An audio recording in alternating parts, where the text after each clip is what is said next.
Hello, everybody. This is Alex from the Soccer Bowl Podcast, your favorite soccer podcast in the whole world. So, if you want to hear the latest and greatest of what happened in world soccer for the past week, make sure to continue to watch this episode where we talk about the latest transfers, the latest transfer rumors, and we give you the best analysis and betting tips for the weekend to come. So, if you are in doubt of what to play and what to watch this weekend in soccer, make sure you watch this episode of the Soccer Bowl. And make sure you subscribe if you haven't yet. If you want to hear this audio, you can find us on SoundCloud, Spotify, iTunes, Google Play Store, everywhere. So make sure to check us out. The Soccer Bowl. Welcome to the Soccer Bowl, the show where we put the grass and bowl back in the beautiful game. With your host, stoner extraordinaire, Alex Andrew. We don't just talk about what happens in world soccer, we smoke weed while we do it. So fill up that bowl or roll up a fat one and let's discuss soccer. What's up, Andy? Hello, everybody. Hello, Alex. How are you? I am doing wonderful. Thank you. How about you? How you been for the past week since we've last heard each other? Well, like you, I've been a busy person, but I can't complain. Everything that keeps me busy makes me happy. A nice week with a few football events, and yes, I'm ready to share with you some new rumors, to debate some new transfers with you and with our listeners as well. I Viewers. hope people don't get bored of all this transfer talk. There's only 2 more weeks left, so have patience. Me myself, I enjoy it, especially now when we're in like the middle of the period where we have a lot of names going from place to place, and we have a few transfers that already happened, some transfers that happened since we last talked that we're going to touch on. And yeah, 2 more weeks, guys, and all of this transfer talk is going to be over until probably after the World Cup, so we're probably going to miss it. Obviously. So, if we talking about transfers, so if you start talking about transfer, which was the week transfer for you, Alex? Well, the transfer of the week for me probably is the one that just has been officially announced. I hope it was officially. I'm not just talking crap. Was it officially? You said it was officially. Pierre Emerick Aubameyang from Borussia Dortmund to Arsenal. It was officially presented on websites, so it seems that I know. Finally Arsenal is buying as well. Yeah, I know today at around 5 p.m. England time, Arsenal has agreed personal terms with Aubameyang, and it was left to be announced. So that happened.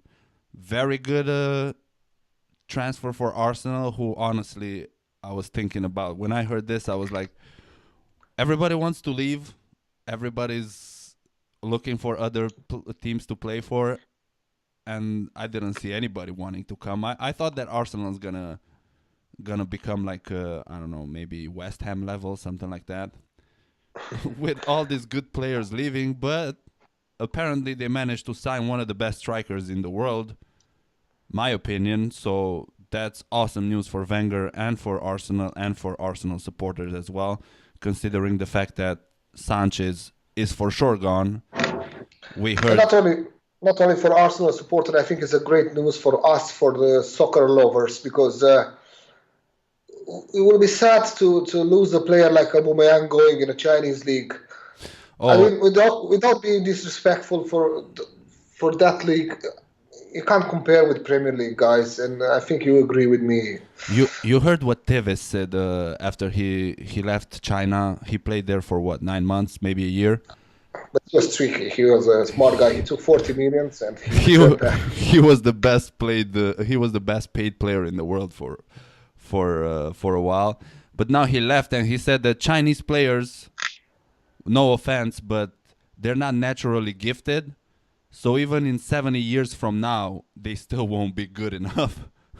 And you know, I don't know anything about Chinese football players. I've never played football with Chinese people. I've never watched Chinese soccer in any way, shape, or form.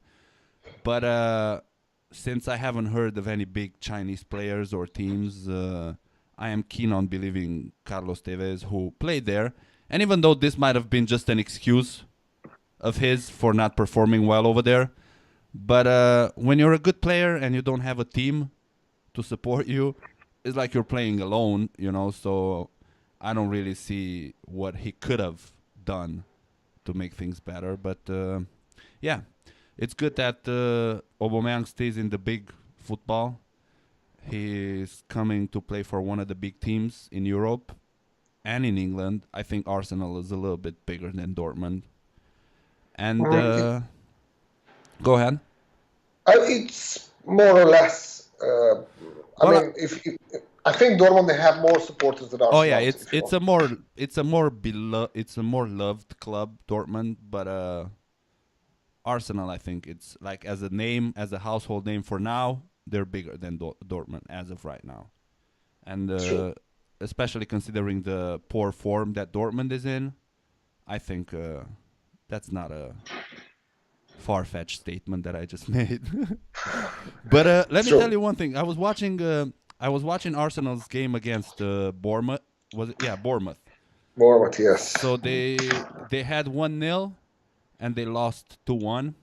And after they conceded the second goal, there was a shot of Lacazette at one point, and he looked so angry and disappointed. And I was thinking that maybe in his head it was like, when he got the offer from Arsenal, in his head he was like, man, I'm gonna go to this club. I'm gonna go play with world class players like Mesut Ozil, Alexis Sanchez, Petr Cech, and you end up to Arsenal. Half a year later, Sanchez is gone, Ozil probably gone, and you see everybody wanting to leave. You play along 20-year-olds that nobody's heard of.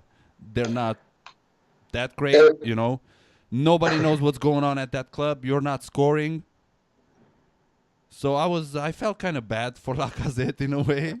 But now, having Aubameyang, if they can both manage to play at the same time, I think that's a good transfer for him too. Jeez. I mean, they have a good attack, to be honest. Lacazette, Aubameyang, Giroud, very good players in attack. Yeah, they're lacking midfielders. Arsenal's biggest problem is in midfield. I don't know. I don't know who's gonna play now. If officially, Coquelin signed with Valencia this week, so they lost another midfielder. Yeah, we talked about it in the last podcast. I said that I think Coquelin's gonna go to Valencia. That happened, so he's not part of the Arsenal team anymore. I don't know. Who do you think would be a good solution for Arsenal in midfield? Because I think that's their biggest weakness right now, is midfielders.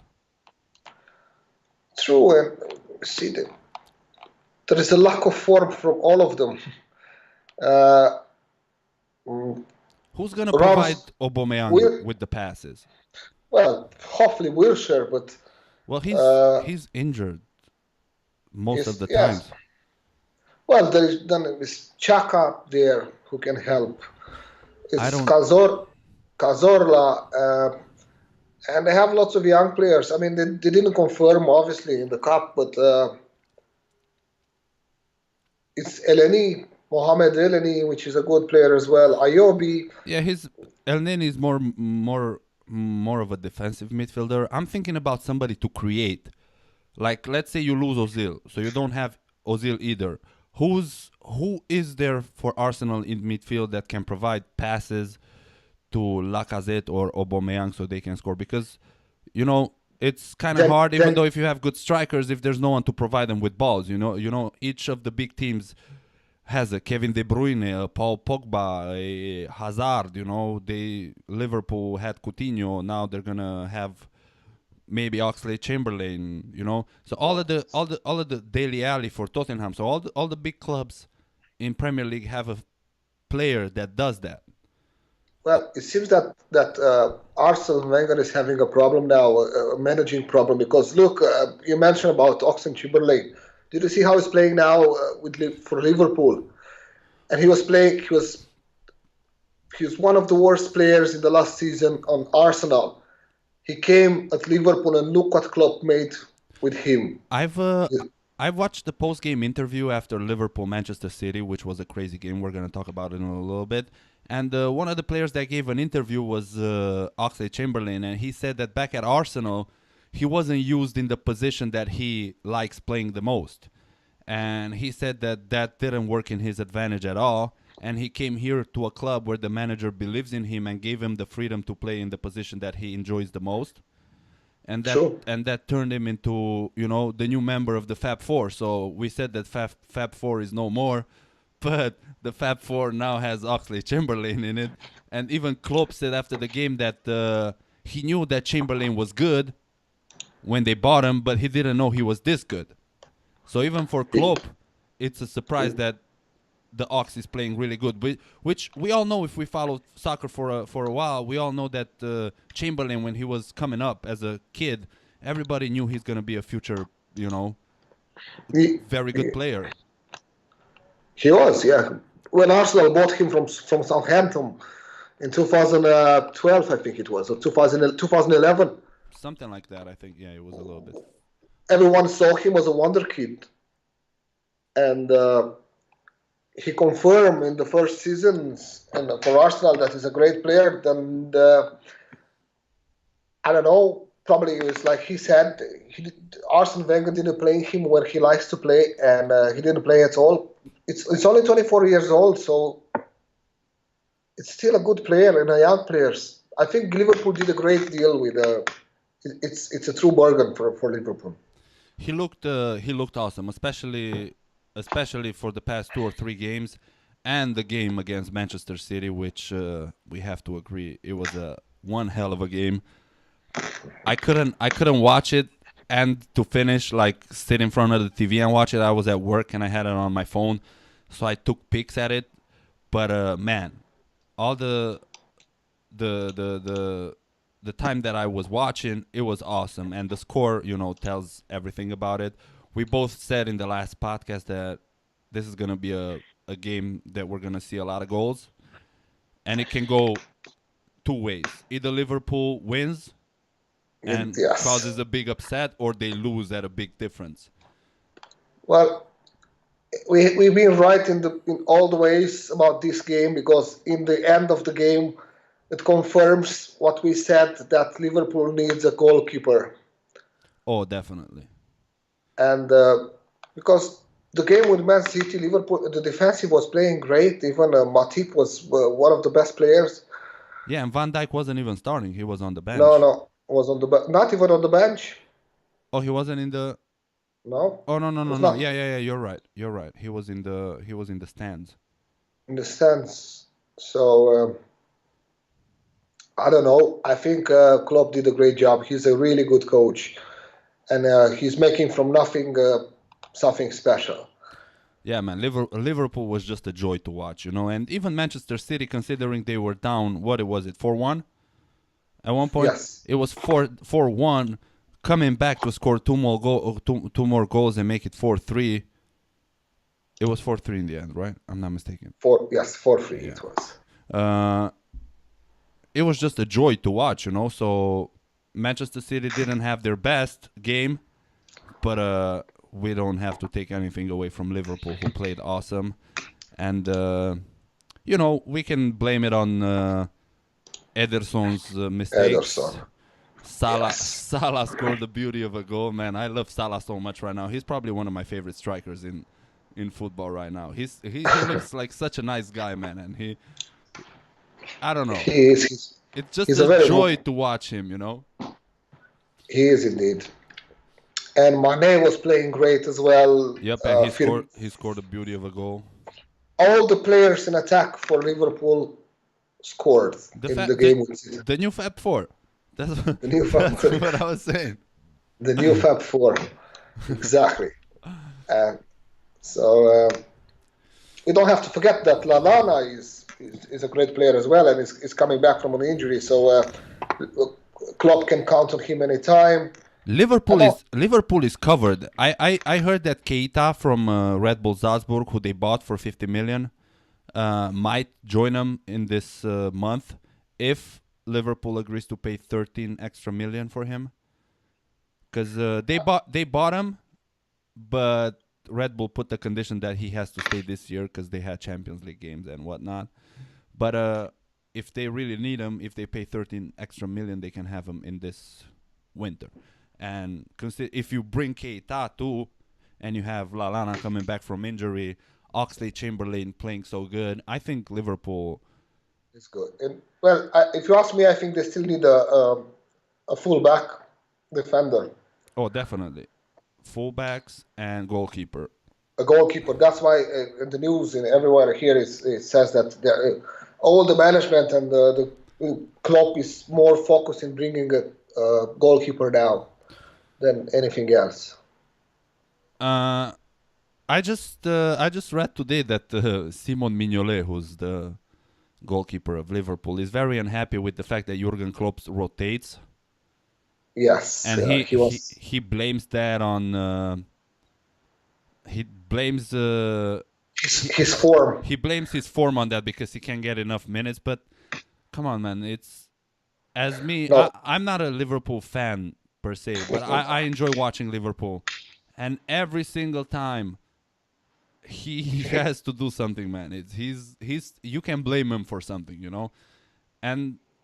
It's unfair because every single time he had a chance, and I think Klopp gave him enough chances. Oh, he got more chances than anybody would have gave him. I mean, if I would have been a manager at Liverpool and had Mignolet with his form, the moment that I would have bought Karius, I would have made Karius, start and give him some time to get adjusted until he starts playing good because.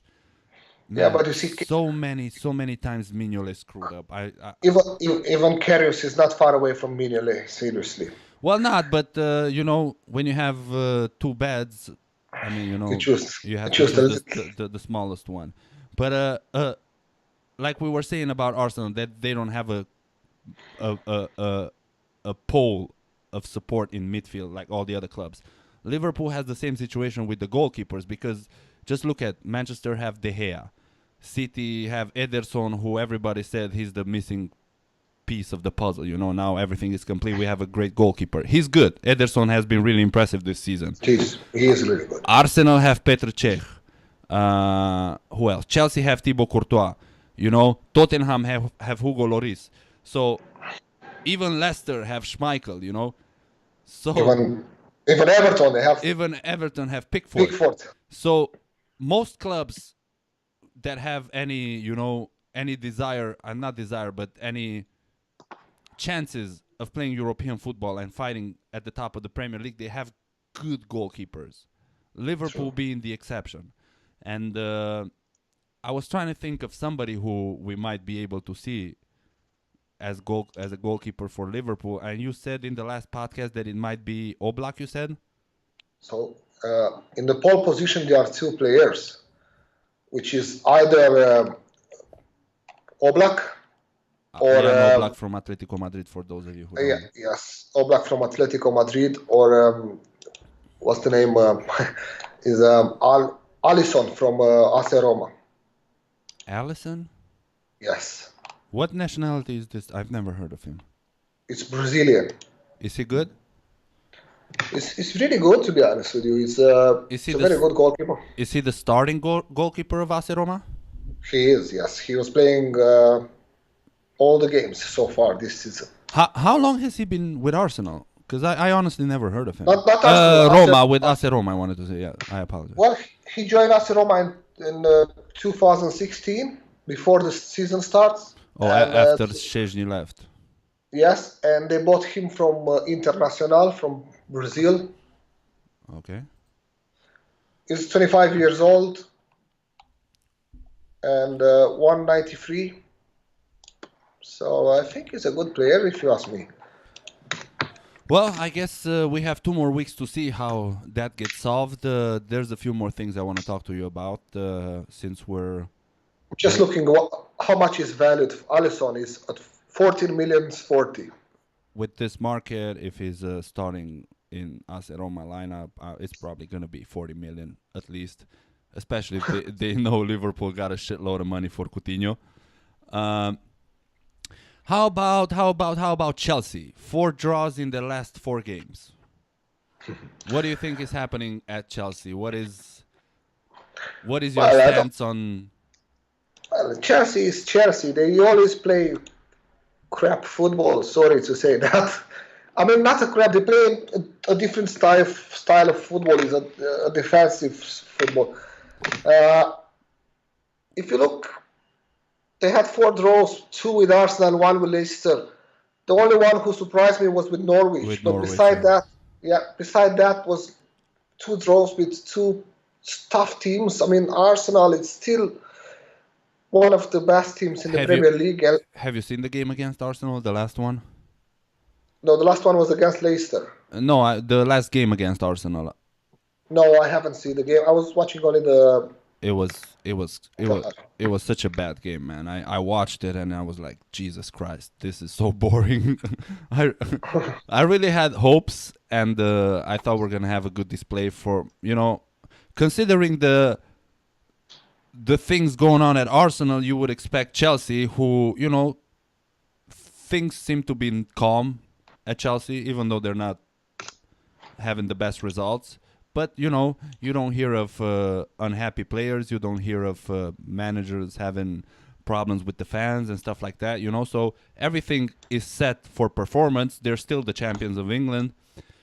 True. So I had high hopes for them, and then comes the game, and you watch it, and it's a display of boredom. And honestly, I could have found so many other things to do besides watching that game, because there wasn't even. Sometimes when you see a 0-0 draw, you think, okay, this was a very good tactical game. But this wasn't the case. This was just a boring game where none of the teams look like they're capable of doing anything. Well, let's move on. Let me tell you something. What do you think about Real Madrid? Yeah, I heard Real Madrid is going through a. I don't know if I could call it a crisis, man, because think about it. How many players have they lost since they won 2 Champions League back-to-back in a row? Okay, I don't remember the last time a team did that. I don't think there is a team that won 2 Champions League back-to-back. They still have almost the same team. Only players missing from that team is Morata, and who else? I think, is there anybody else? I think it's only Morata and Danilo who went to City. But other than that, same players, and people make it, especially in the news, people make it to seem like it's a big crisis. I don't know what to say. They're not playing great at all. They're 16 points away from Barcelona right now, I think. They are, but you see, even if they are the same players, there is no excuse for drawing with Numancia, for losing home. Home with 3-0 with Barcelona. Yeah, I'm not trying to find excuses for them. I'm just saying that people try to make it seem worse than it is. In Spanish football, it's always been like this. You have the two big teams, Real Madrid and Barcelona. When one is doing great, the other one's not doing that great. And regarding Real Madrid, I think will be a rebuilding of the squad in the summer, because I think Ronaldo, Bale, Benzema, they will leave. Well, I think that's something that Barcelona and Real Madrid are going through. Barcelona started early, and the proof is they haven't won a Champions League in the past 2 years. They did they win the La Liga last year? No, right? No, it was Real Madrid. So yeah. So Barcelona has been in the shadows for the past couple of seasons. They started, rebuilding slowly. Even though they had a transfer ban, they started, bringing players like Dembele. Now they brought Coutinho. They brought Paulinho, which I'm still not convinced with. But they brought Mina. Yeah, they brought the Colombian defender. So Mascherano is leaving the club. So slowly they're they're changing, the squad. Real Madrid, I think they waited too long to start this process, and instead of finding replacements for Cristiano Ronaldo, for Karim Benzema, they were more focused on getting rid of players like Morata, like who else left the club, like Danilo, so players left, but there wasn't many players coming in, and all of us got used to Real Madrid buying at least one really good player every season. That hasn't happened for the past 3 or 4 seasons, which, by many accounts, is the reason why they won 2 Champions Leagues, because they had the same squad. Players had time to get used to each other. But there's always a negative side to this kind of thing. It's those times when your best players are not in shape, like Cristiano is not scoring, Benzema is not scoring. So now when you need other players to fill those roles, you have nobody. And even though they brought a lot of youngsters from the under 21 or I don't know how you call the youngster teams in Spain, but they're not capable of keeping up with Barcelona at the moment. Barcelona still have some great players, and Lionel Messi is firing at all cylinders. Not like Ronaldo who's not having a great season. And from what I've heard, he's not happy with being at Real Madrid anymore, because we all know how Cristiano is. He's a very moody player. If he doesn't like something, he's gonna take his toys and leave. So I think he got into that situation where he won everything with Real Madrid, and now he just got bored of being over there. He needs a new challenge.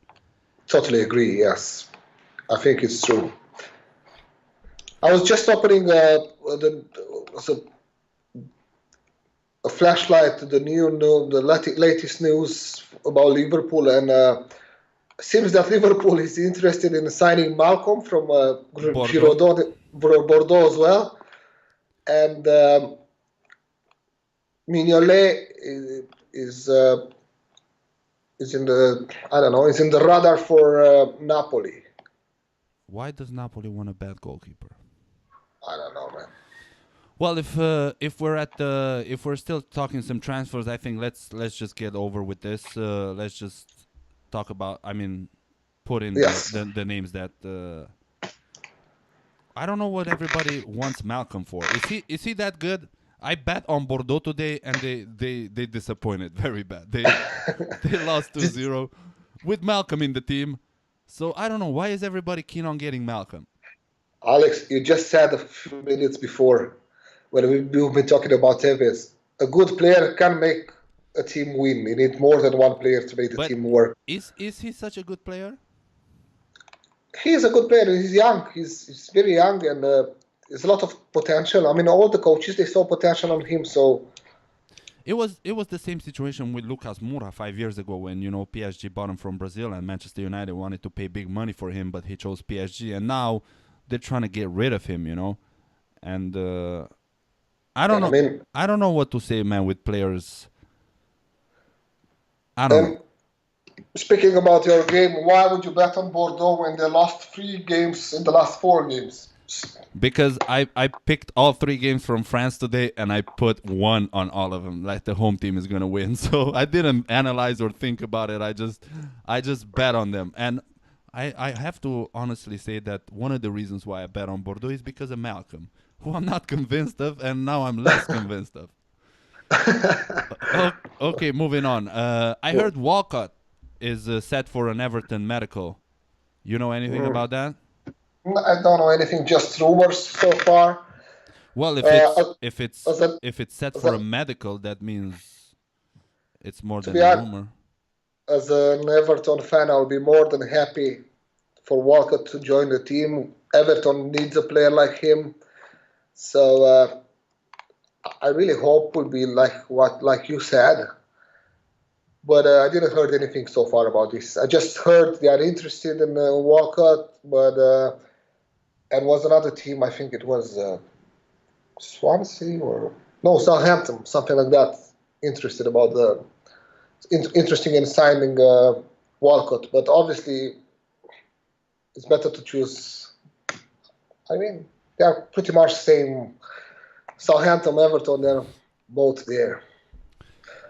I see. Okay, and I think last transfer we should talk about is Alexis Sanchez. We were all almost 100% sure he's going to go to Manchester City. Since we did the last podcast, apparently City dropped their offer. They're not interested anymore. Manchester United appeared in the mix, and now they seem as favorites of getting him, with Manchester City retracting their bid. We have Arsenal, Liverpool, and Chelsea getting not Arsenal. Sorry, he's at Arsenal. Chelsea and Liverpool get in the mix. What do you think? Who has the biggest chances of getting him? Because it's for sure he's not going to be with Arsenal anymore. Arsene Wenger said after the game with Bournemouth, when asked why is Walcott not in the team, he said that he doesn't think that Sanchez is going to be with the team anymore, and he says it's a matter of 48 hours until his situation is resolved. It's been almost 48 hours. No, it's been more than 48 hours. More than 48 hours. And we still don't know where Sanchez is going to end.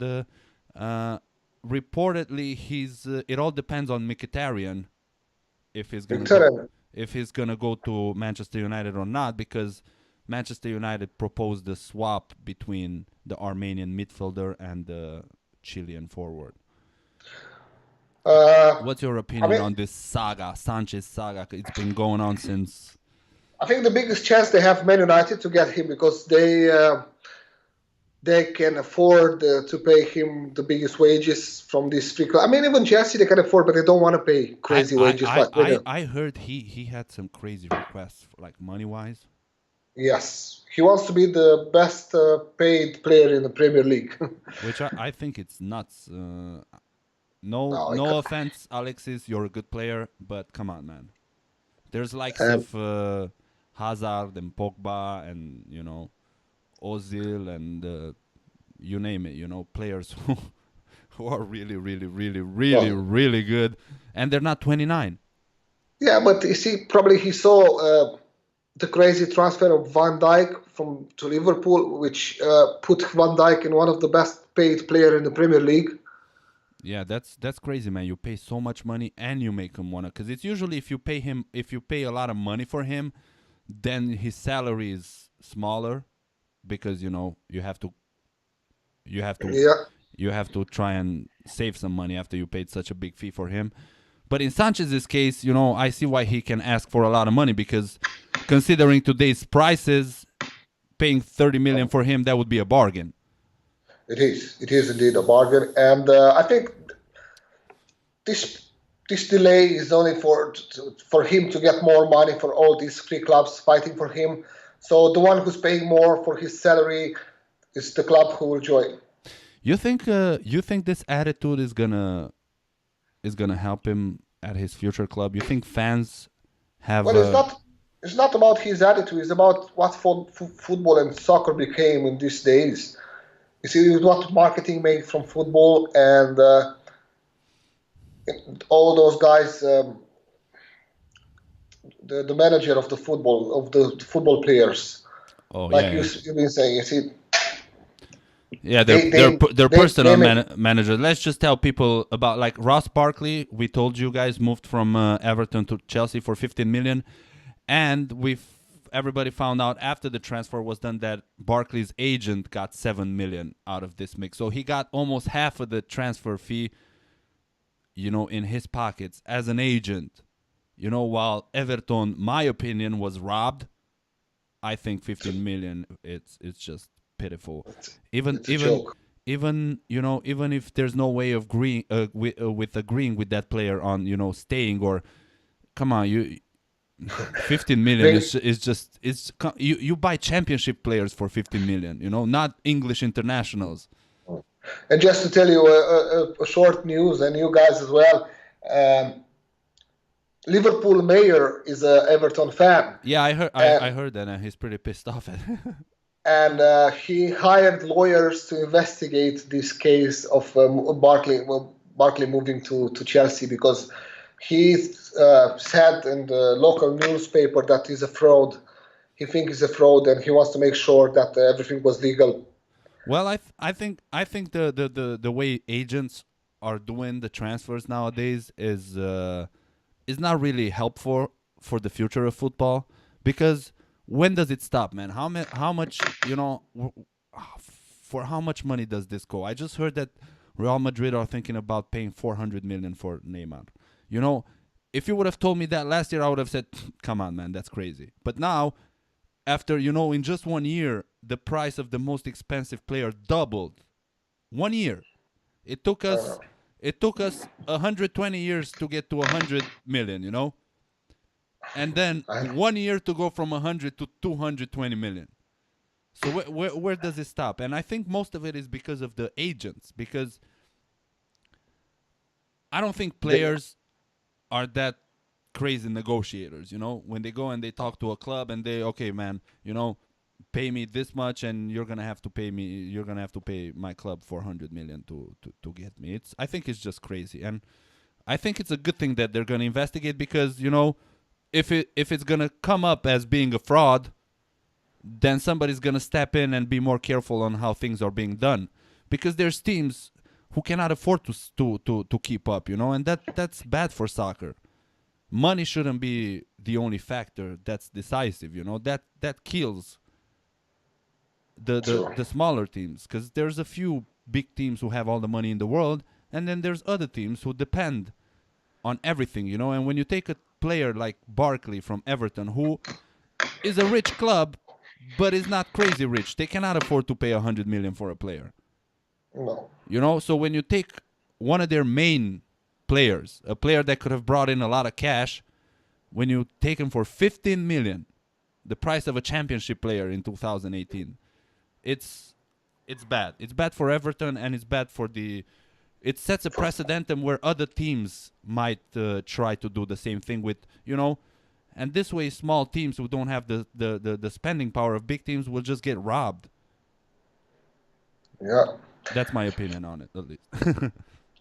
I don't know, Alex, you have the timing there. I don't know. We're 35 minutes in.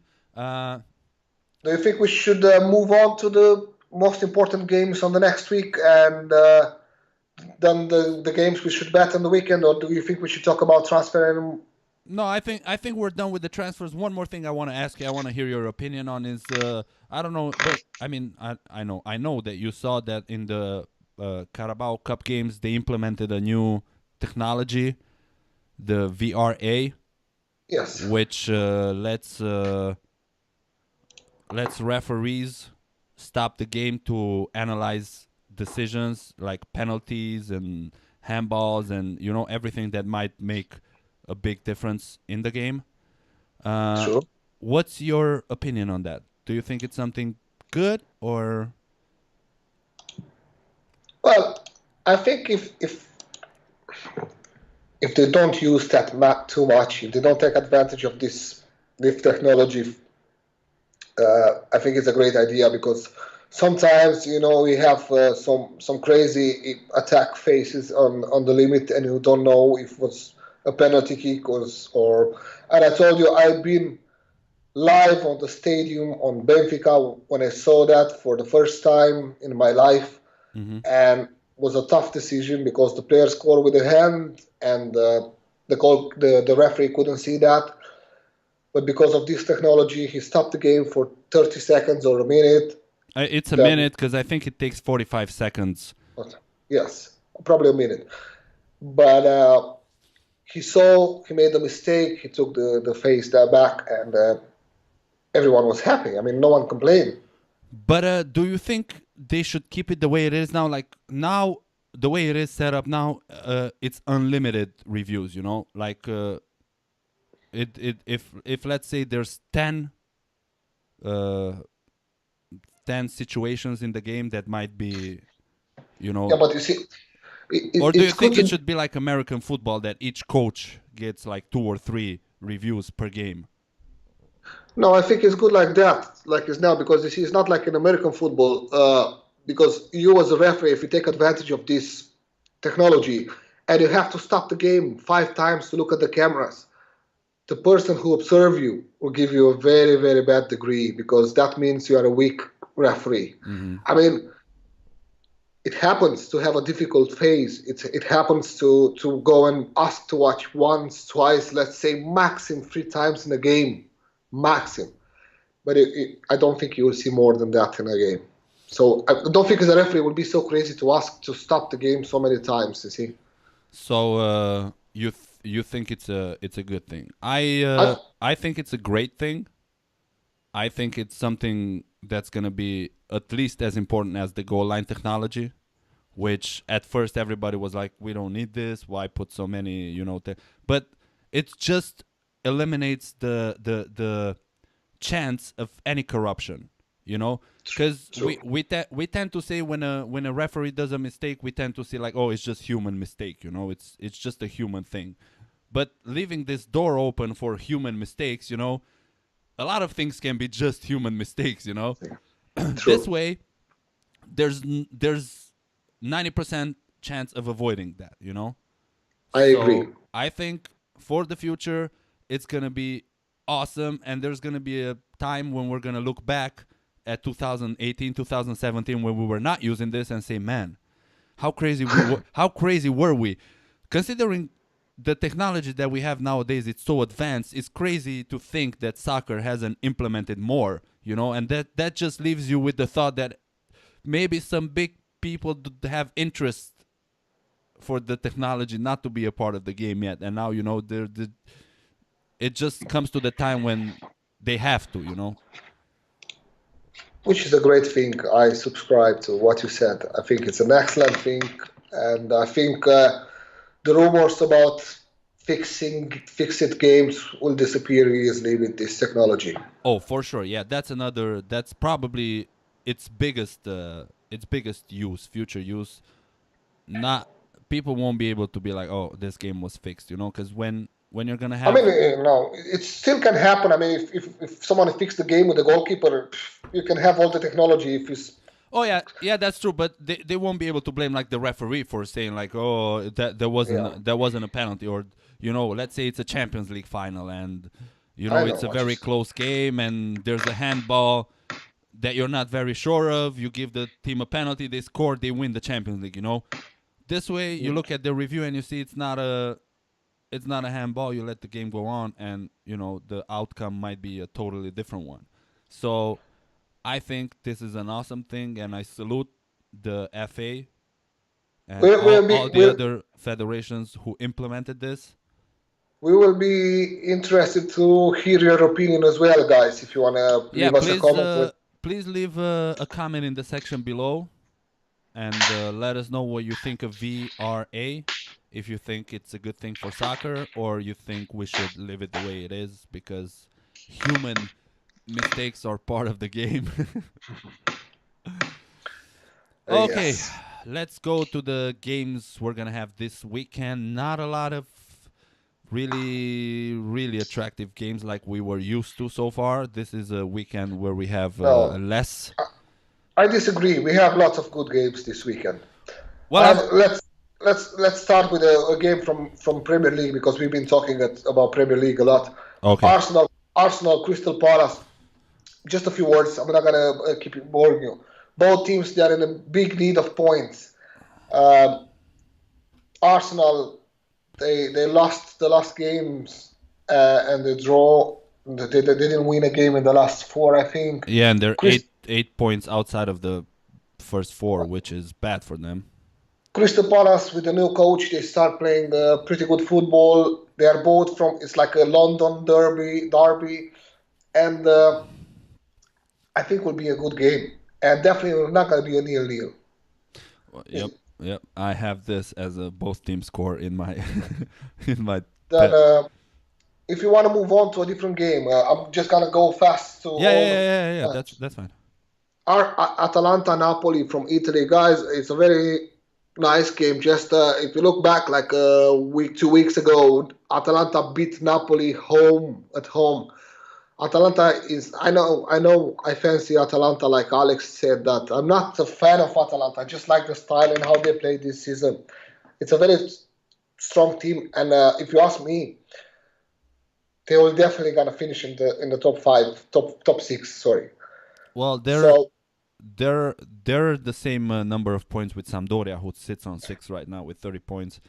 They're 9 points behind the 5th place AC Roma. And my opinion on this game is that Napoli is not gonna. They're not gonna win on Atalanta. Atalanta, they have a very tough ground as well. Yeah, they play really good at home. I've noticed that. Then to stay in Italy, we have another interesting game in Italy. Is Inter Milano AC Roma. Inter AC Roma. This is one of the games that I chose for. I think this is a really good game. It is a really good game. Like I said before, both teams in the need of points. Inter, they keep trying to find the form they had in the beginning of the season. Roma is playing a good football as well. So, I don't know, might be a draw, but definitely not going to be 0-0. So we're going to have goals scored, at least a goal scored. At least a goal each. I would say both to score, to be honest. And I have the last game is from France, Olympique Lyon, PSG. I think this game will be very nice for everyone who's watching football because it will be an open game. Both teams, they play an attacking game. I mean, yeah, I'm really excited to see this one. I think it's a big fight. Is the big game of France this year. Last year we had Paris Saint-Germain, Monaco. No. I think this year PSG Lyon is more. Well, Monaco, they found the form again. They have five or six winnings in a row. So they have 4 wins, a draw and a loss in their last 6, and I think they're winning at the moment. They're playing at the moment as we speak. 1-0 half time. Yep, not an easy game with Nice. Yep. Yeah, and we already know PSG will be. They are the champions there. I don't see anything could happen, but it's a big fight for the second place to go straight in the groups. Yeah, we have Marseille sitting in second right now, who has two more points than Lyon. Marseille, Monaco, and Lyon. These 3 teams, they're fighting for 2 places. Yep. One in the groups, one in the playoffs. So very nice game, and especially Lyon. They had like a kind of surprise last week, a few days ago, when they draw with Angers, and we'll see a game with goals, both teams to score. Definitely. It was just them coming back from the holidays. I don't think they were 100% focused. You saw what happened in France after the holidays with that referee who kicked the non-player and then he gave him a red card. That was the funniest thing ever. Well, funny and tragic in the same thing because he was suspended afterwards. I read he will be suspended at least 10 games. Well, good for him. I think he should get the rest of the season and maybe sent to the 3rd division for a while to get his bind back in because, come on, man, who does that? That was just ridiculous. And if you have any other games to add to the weekend games. Yep, so apart from the games that you just said, you picked 4 games. I picked 4 games. So I picked Inter, Roma, and Lyon, Paris Saint-Germain, who you already spoke. I also picked Bayern Munchen against Werder Bremen. I know this is not relevant considering the positions, but I think this is going to be a really nice game to watch. We're going to have a lot of goals. Bayern Munchen sits in first place with no chance of losing it. Werder Bremen are in 16th. They're in the relegation zone, so they need points badly. I don't think they're going to get them against Bayern Munchen. But considering the past 6 games between these 2 teams, we're going to have some goals. So I think this is going to be a good game to watch. And plus, it's a good game to watch for those of us who remember Werder Bremen winning a title and playing in the Champions League. It's my favorite team from Germany, so come on, guys. It's my second favorite team from Germany. I really enjoy. I've been on their stadium, on Wasser Stadium. It's a really nice place. And I've been as well. It's a team with tradition in Germany, and I think it's. At least I think they deserve to stay in the Bundesliga. Oh, definitely. I think it would be tragic to have Werder Bremen go in the second league because it's a very beloved team, and I think its place it's definitely in the Bundesliga. And the second game is in France, which is Nantes against Bordeaux. Bordeaux, the team the team that I just spoke of that fucked me up today. They play against Nantes at Nantes. Nantes sits in 5th, far away from 9 points from the 4th place. Bordeaux sits in 13th. But again, this is I think it's gonna be a nice game. Not a very important game it might be important for Bordeaux, who they need points, otherwise they're going towards the relegation zone. But if you guys are looking for, a cool game to watch, I think this is going to be one of them. Nantes looked good against PSG, and they could have grabbed a point if it wouldn't been for the the referee thing. So yeah, these are my picks for the weekend. I think we should move on to the betting section of our show, and I want to hear what your magic touch is gonna be for this weekend, because I haven't been very inspired lately. I mean, I've won, I've lost, but I haven't been consistent in any shape or form. So, to be honest, I've won lots of tickets, but none of them in the weekend. I think it was a very weird weekend. Oh, me too. All in the week, all during the week. Yep. Or I choose the wrong games. So first of all, last week, guys, I give you 4 games. 2 games they've been okay. 2 games we lost. Most of the people didn't expect Real Madrid to lose home, and Nobody. I was expecting Burnley to draw with Crystal Palace at least. Yep. I bet Crystal Palace is gonna score, and they did. But this week, hopefully, I'll be better. I have a 4 selection and an odd of 5 with these 4 games. Oh, nice. So I have Everton, West Bromwich Albion is the game I will attend. I will be on the ground on the stadium Saturday at 3 o'clock. Oh, jealous UK, right now. UK time, of course. I'll go to support Everton, and hopefully they can win home, because they are in need of points, and I think they will win. And I hope to see the first goal of Tosun. Yep. I have a game from the Championship, which is Fulham-Burton. Fulham is playing pretty well at home. Last game at home they beat 4-1. I think they won with 4-1. Are they in the first places over there in the Championship? I don't know the standings. Do they have any chance of getting in the Premier League? Fulham? Not really. No. I mean, yes, but they have to play perfectly from now on. Oh, I see. On the first place is Wolverhampton, and they have a few points advanced. So okay, I'll let you move on. Nantes, Bordeaux, Nantes not to lose the game, so Nantes or draw. And I have a game from Portugal, Vitória Setúbal, Sporting Lisbon to win. If you put all these 4 games, you have exactly an odd of 5. So good luck. Thank you very much, Andy. Let me ask you just one thing before I tell you my picks, since I see you are following the Portuguese football. What happened? When is Estoril Fece Porto being replayed? Because I bet on it yesterday, and the game was abandoned at 1-0 because the stadium in Estoril had some problems and it almost collapsed on the away fans. Do you know when that's going to be played? Because I'm waiting. I had 3 events on my ticket. 2 of them were good. I'm just waiting I put Porto to win. So the game being interrupted at 1-0 for Estoril. I put Porto to win as well, but because I'm playing to a very, very good bookmark. I'm not going to give the name. I don't want to make advertising. But they give me the odd of 1, and they give me the money in the account. Oh, that's I think that's what my bookmaker should make, because I think that's what makes sense. But it's by law, all the bookmakers, if the game is not rematched in the next 24 hours, they have to give you another. Okay.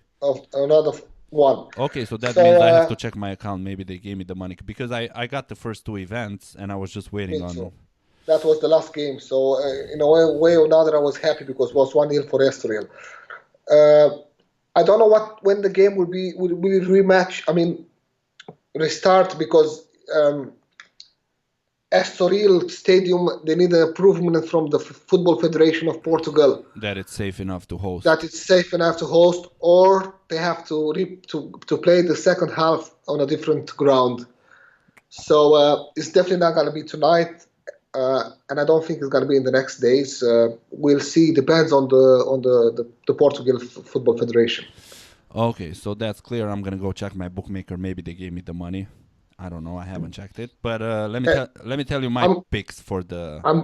I'm curious. I want to hear your picks for the weekend. So first off, I have Brighton against Chelsea. Chelsea cannot afford to draw or lose. Brighton cannot either, but I think Chelsea are strong enough to get a victory. And since they're playing away, being in a bad form lately, I think they're gonna have a good odd. I don't know for sure what the odd is. I didn't check, but I think Chelsea. So I'm going to bet Chelsea to win. Second, Everton against West Brom. Everton not going to lose. I have Swansea against Liverpool.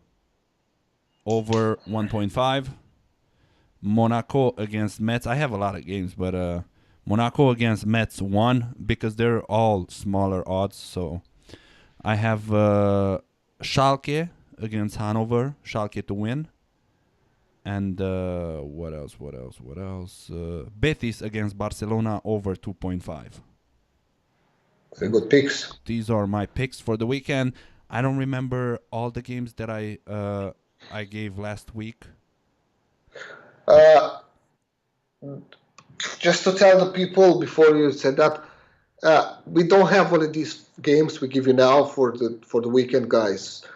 Definitely, there are more games. If you are interested in getting more games, just send us a message on our Facebook page, and we will promise we will post on the Facebook page the tickets we will play, so you can choose or pick whatever you want from there. Yeah, we really need to get better at that because sometimes we post them and sometimes we don't, and I think people are just.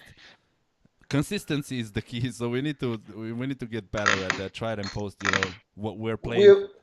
We will try, but we want to see a little bit of more interest from the people as well. See, if that's why it's like I don't know how to say, making something that the people they're not interesting, not about football, about the bet. So that's why we are not sure if we should give you more or just stick to what we give you now.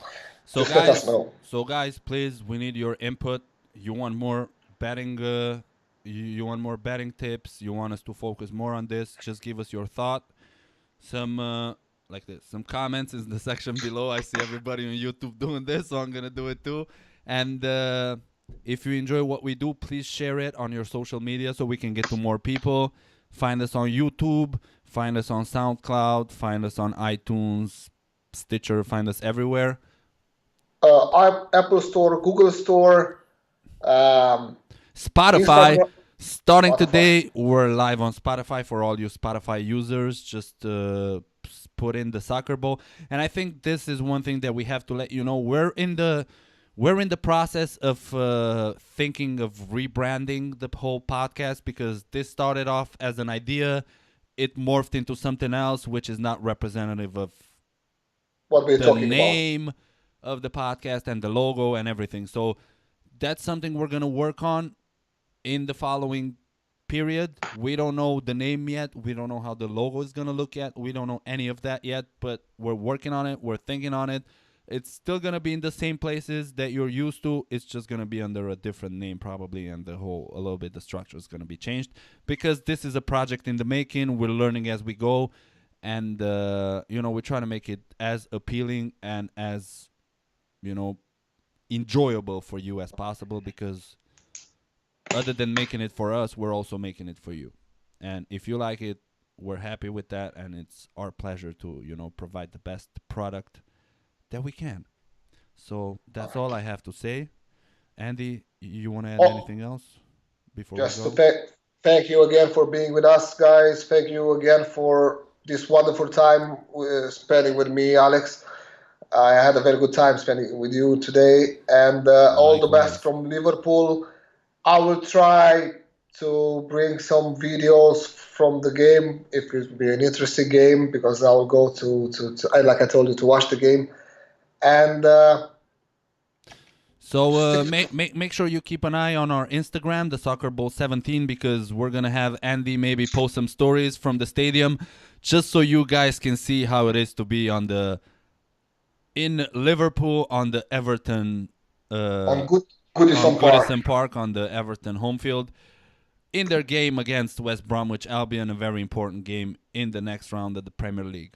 So until next week, guys, all the best from Alex from here in Wisconsin, USA. Andy, all the best from me, from Liverpool, guys, and see you next week. Always a pleasure, and thank you very much, guys, for watching. Please share, subscribe if you haven't, follow us on SoundCloud, and cheers to you.